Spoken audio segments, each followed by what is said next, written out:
Let's pivot to this. When is the last time you read a book?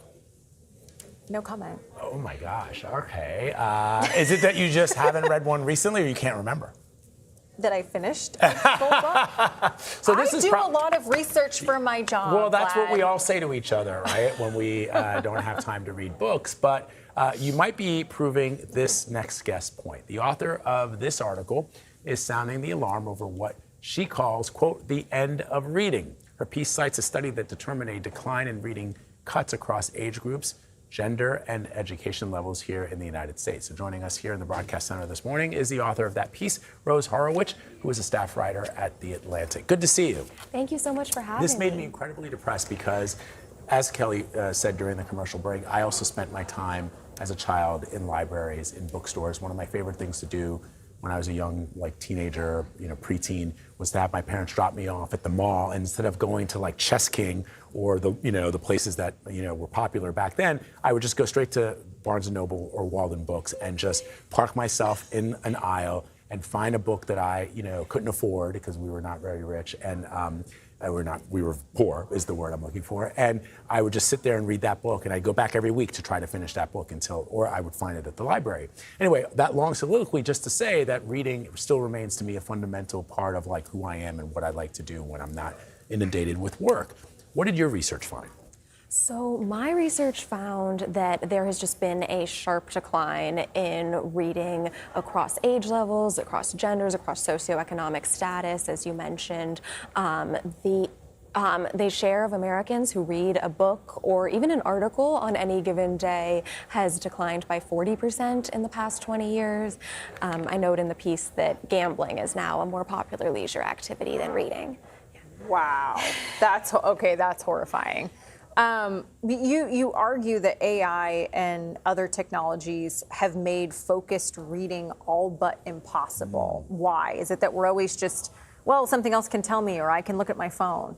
Yes, so that was something that I really wanted to note in the piece is that, we might be reading more words than ever when you think about messages we get and emails and, Reddit posts and just everything that we're taking in all the time, but that reading so many words has actually taken away from our ability to focus for an extended period of time on, a rich and complex text. So you wrote that before the newspaper, the novel itself was seen as a threat to good reading habits. You said that Thomas Jefferson even thought that one of the greatest obstacles to education was educating women. When it came to the greatest obstacle to educating women was their passion for fiction. Obviously, that has changed. And what I find remarkable is, for example, young people today who say that they can't read a book like Clockwork Orange, for example, because they think it's written in old-time English. And we're not talking about Dickens here. This book was written in the 1960s, That's right? Horrifying. Right. And I know that there's a particular language that's used in the book to use, that he invented, Burgess did a type of slang. But anybody with a couple of brain cells can figure out what he's trying to say. It is remarkable that now you are facing a broad section of the population that not only doesn't read, but they can't even string proper sentences together. Yes, and so I spoke with someone who works at Harvard who was saying that their students now sort of more and more report seeing reading as kind of an unnecessarily difficult way to take in information when AI can summarize everything for them.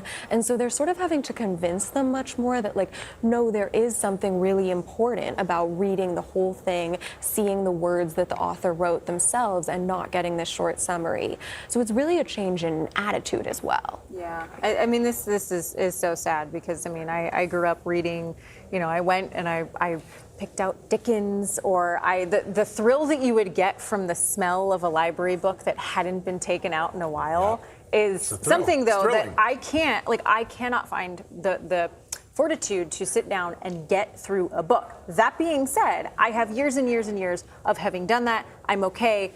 I know that I can read, but in your piece that you suggest that what we are losing is potentially the ability to think critically, to think for ourselves. Can you expand on that?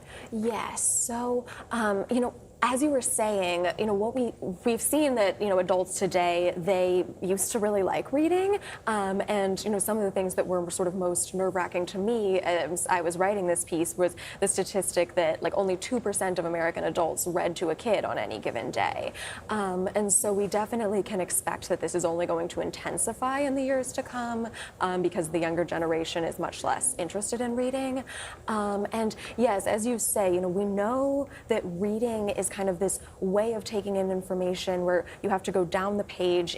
You have to take it in kind of logically. It trains your analytical skills if you're really thinking about it. And so that is at risk now. I do. There's nothing that gives me greater joy than walking into my 3-year-old's bedroom and in the morning and to find her holding one of her books. And she doesn't read yet, but she has memorized the pages because she likes the same books over and over again. And I'll walk in and she'll be like telling herself the story while turning the pages, right? That's how much she loves to read. But I think many children start out that way. The question is what happens when they get a little older. And to your point, I think what ends up happening is oftentimes reading books feels like a chore because books are assigned in school and you start to lose the love that you had when it was just you choosing the books versus a book that has been assigned to you. And yet there is still, like you pointed out, Kelly, that, certainly my generation, the books that we read were still like those old classics, like Dickens, like Huckleberry Finn and Tom Sawyer and Gulliver Travels and those types of books.